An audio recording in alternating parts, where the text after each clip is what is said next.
Good morning, student. Today we are going to start first chapter of political science, that is power sharing. Okay. So in this chapter we shall read about what is power sharing.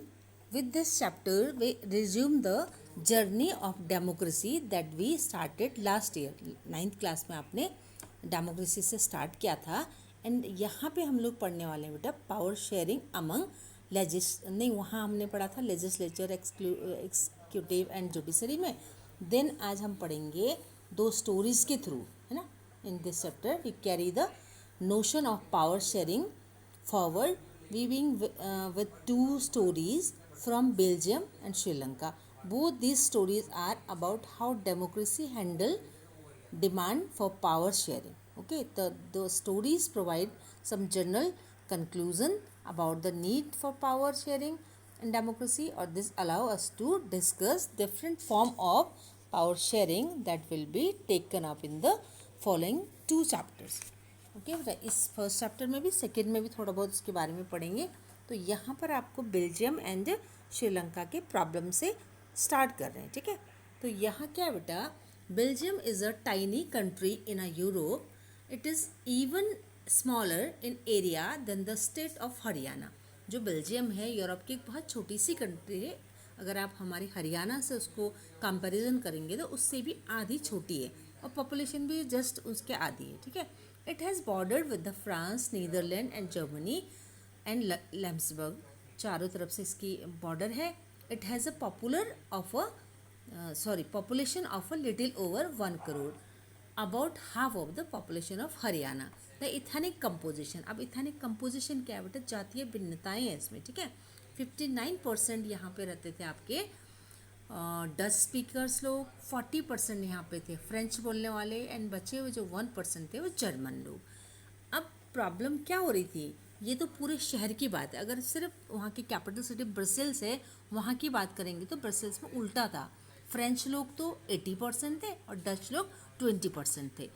अब the minority French speaking community was comparatively rich and powerful. जो लोग कम हैं, जो 40% French लोग हैं ना, वो लोग ज़्यादा अमीर थे और जो ज़्यादा लोग थे वो गरीब थे. तो this was oppose by the Dutch speaking community who got the benefit of economic development and education much later. अब जो डच लोग थे उन लोगों को जो अपॉर्चुनिटीज़ थी एजुकेशन में या जॉब में वो उतनी जल्दी नहीं मिल पाती थी उनके बाद में. तो इस तरह से धीरे धीरे रिजल्ट क्या होने लगा बेटा, this resulted in tension between the Dutch speaking and French speaking communities during the 1950s and 1960s. अब टेंशन जो हुई वो ज़्यादा बढ़ गई. The tension between the two communities was more serious in Brussels. जो कैपिटल सिटी थी वहाँ पे ज़्यादा सीरियस हुई. वो कैसे, Dutch speaking people constitute a majority in the country but in a minority in the capital. अब ऐसा हो रहा है ना कि डच लोग ज़्यादा क्या पर है पूरी कंट्री में, बट शहर की बात करते हैं अगर जो कैपिटल सिटी है तो वहाँ पे कम है. तो लेट अस कम. ठीक है, अब इसका जो क्या सिचुएशन निकाला जो इनके बीच में ये था ना कि उनको लग रहा था कि ये वाली कम्युनिटी हम पे डोमेन कर रही है, तो उसका क्या आंसर निकला वो हम बाद में पढ़ेंगे. अब आपको दूसरा प्रॉब्लम है हमारा श्रीलंका का. तो let us compare this the situation in another country that is Sri Lanka. Sri Lanka is an island nation situated just a few kilometers from the southern coast of Tamil Nadu. Tamil Nadu से बहुत ही कम दूरी पे वो सिचुएटेड है. अगर आप इंडिया का map देखोगे तो उसमें सबसे नीचे साउथ में वो नीचे हमारे मतलब उसी में होता है. इंडिया के मैप में हमको वो दिख जाता है ना पूरी तरह से. तो अब यहाँ का एथनिक प्रॉब्लम क्या बता रहे हैं, देखो कंपोजिशन क्या है. Sri Lanka has a diverse population. The Sinhala speaker 74. देखो यहाँ पे सिंहाला सबसे ज़्यादा है 74 एंड तमिल स्पीकर है 18%.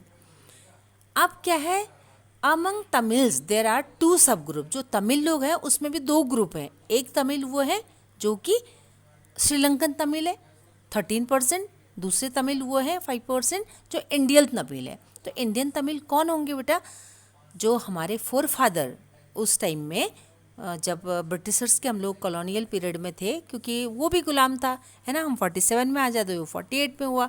तो उस टाइम पे प्लांटेशन वर्कर के लिए जो लोग गए होंगे वो वहीं जाके बस गए.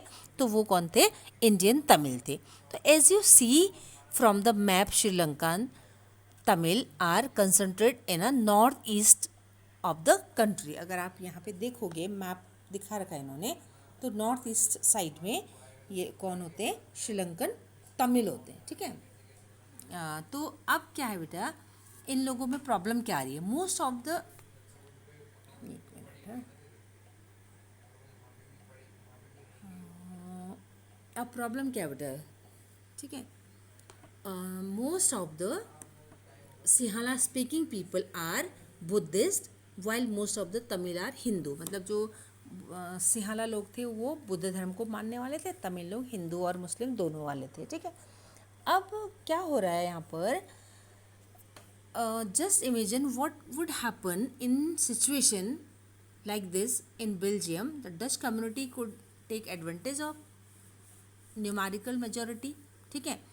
वहाँ पे क्या है, जो कि बेल्जियम में डच लोग ज़्यादा हैं, दूसरे कम हैं। शहर की अगर कैपिटल सिटी की बात करते हैं तो उल्टा है। तो उन लोगों ने प्रॉब्लम को कैसे शॉर्ट आउट किया, और जो यहाँ भी प्रॉब्लम हो रही थी इन लोगों की, किन की, क्रिश्चियन सिंहाला एंड तमिल्स की, वो कैसे शॉर्ट आउट हुई, तो उसके बारे में हम लोग कैसे पढ़ेंगे। This would push the conflict among the communities further. मतलब ये दोनों चीज़ें आपस में थोड़ा सा कन्फ्लिक्ट होती चली जा रही है, और this could result to a very messy partition of the country. अगर जर्मनी की ये जो आपके बेल्जियम के लोग इस तरह की लड़ाई होने देते और उसको शॉर्ट आउट नहीं करते, तो ये दो भागों में बढ़ सकती थी, जो आप ये रेड और येलो में देख रहे हैं, ठीक है।